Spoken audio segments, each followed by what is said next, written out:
다 함께 기도하심으로 2월 18일 화요일 아침 예배를 시작하겠습니다. 은혜와 사랑으로 역사하여 주시는 주님, 오늘도 우리 가운데 찾아오셔서 주님의 예배로 우리를 인도하여 주심에 감사드립니다. 오늘 이 예배와 찬양을 통하여서, 이 말씀을 통하여서 우리가 새 사람 입게 하여 주시고, 그렇게 주님 앞에 나아가고 우리의 삶이 주님께 드림받는 거룩한 산제물의 예배가 되게 하여 주시옵소서. 모든 말씀 예수님의 이름으로 기도드렸습니다. 아멘.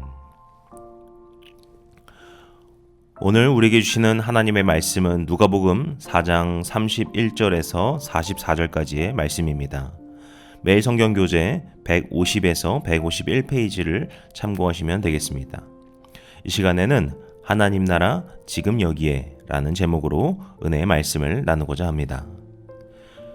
오늘 본문은 먼저 예수님께서 가버나움으로 가시고 회당에서 가르치시는 일로 시작이 됩니다. 그때 모인 사람들은 예수님의 가르침에 놀라게 됩니다. 32절 말씀 읽겠습니다. 그들이 그 가르치심에 놀라니 이는 그 말씀이 권위가 있음이러라. 아멘. 당시 많은 율법학자들이나 바리새인들도 성경을 가르쳤습니다. 그러나 사람들은 예수님의 가르침을 듣고는 전혀 다른 감동을 받았습니다. 바로 예수님의 말씀에 권위가 있음을 보며 그들이 감동을 받게 되죠. 이 권위가 있다라는 것이 한편으로는 참 추상적인 표현이라서요. 정확하게 예수님의 말씀에서 어떤 점이 권위가 있다고 느꼈는지는 우리가 알기는 어렵습니다. 다만 복음서에 나오는 예수님의 가르침이나 또 사두개인 바리새인들과의 그 논쟁을 보게 되면 그 예수님의 말씀 가운데는 핵심과 본질이 있었구나라는 것을 짐작해 볼 수 있습니다.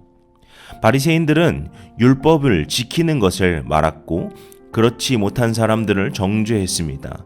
사두개인들은 성전에서 지켜야 할 원칙을 말을 하며 그냥 그것에만 집중하였습니다.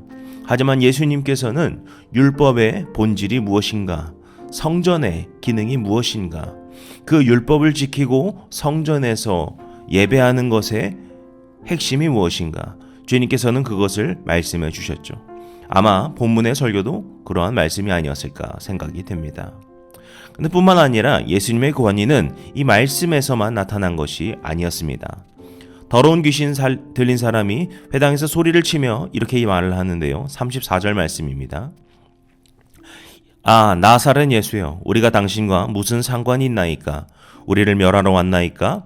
나는 당신이 누구인 줄 아노니 하나님의 거룩한 자니이다. 아멘.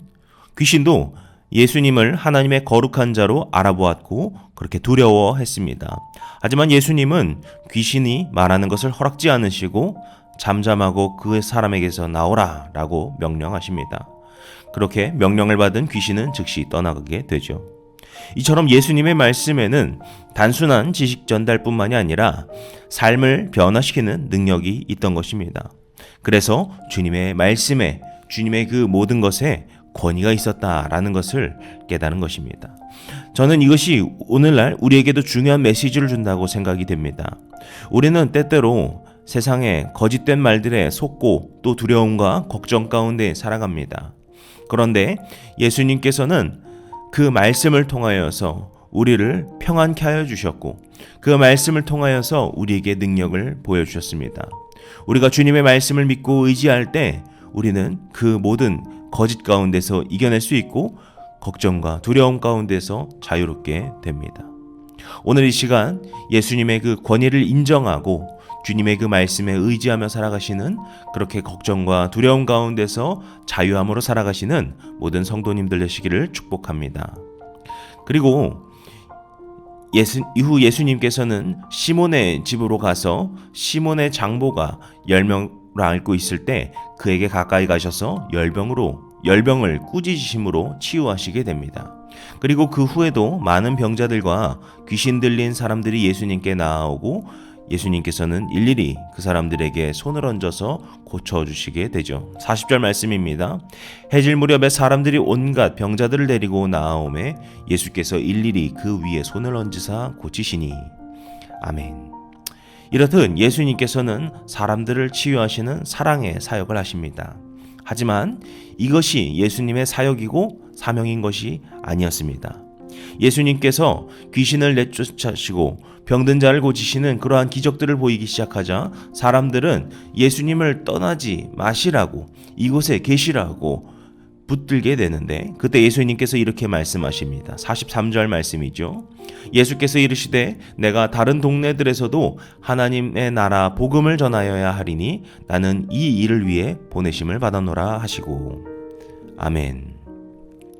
예수님은 자신이 이 한 곳에, 이곳에만 머무르기를 거절하시면서 내가 다른 동네로 가서도 치유를 해야 되겠다, 귀신을 내쫓아야겠다, 이렇게 말씀하시지 않습니다.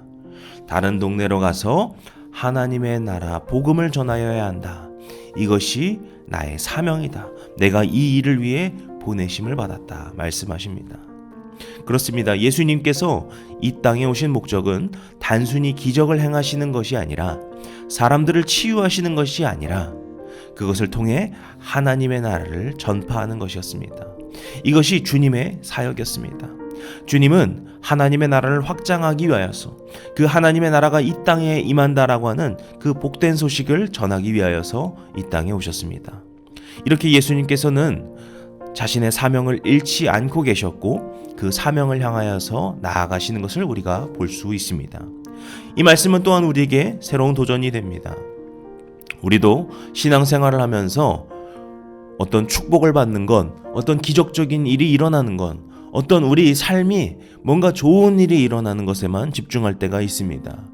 그러나 예수님께서 원하시는 것은 단순히 그것에 머무르는 것이 아니라 우리가 그 사명을 붙들고 살아가는 것, 하나님의 나라를 세우는 것을 붙들고 살아가는 것을 주님께서는 원하고 그렇게 우리를 인도하십니다.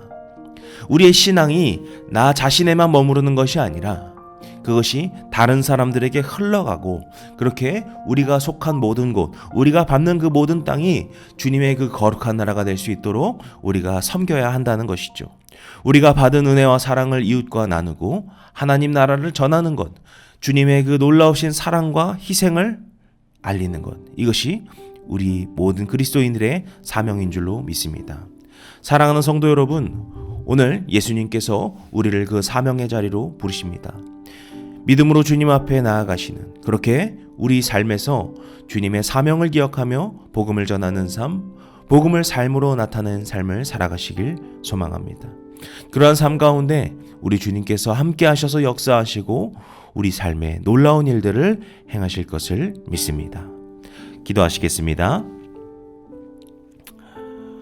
오늘 우리 가운데 함께 하여 주시고 말씀으로 우리를 새롭게 하여 주시는 주님, 오늘 우리가 이 말씀을 묵상한 것과 같이 오직 우리가 주님의 말씀에 의지하며 살아갈 수 있도록 하여 주시옵소서. 세상이 우리를 유혹하고 흔들고 넘어뜨리려 하지만 그런 가운데서 우리의 힘으로 이기는 것이 아니라 오직 주님의 말씀으로 이기게 하여 주시고, 우리가 그 말씀 붙들고 주님의 그 복음을 전하는 사명자의 삶으로 나아갈 수 있도록 우리를 그렇게 주님의 자녀로 사용하여 주시옵소서. 오늘 우리의 삶을 인도하여 주시고 함께하여 주시는 우리 주님 예수 그리스도의 이름으로 기도드렸습니다. 아멘. 이제 주님의 기도 함께 드리심으로 오늘 예배를 마치도록 하겠습니다.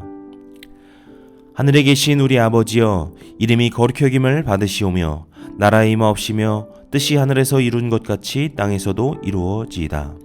오늘날 우리에게 일용할 양식을 주옵시고 우리가 우리에게 죄 지은 자를 사하여 준 것 같이 우리 죄를 사하여 주옵시고 우리를 시험에 들게 하지 마옵시고 다만 악에서 구하옵소서.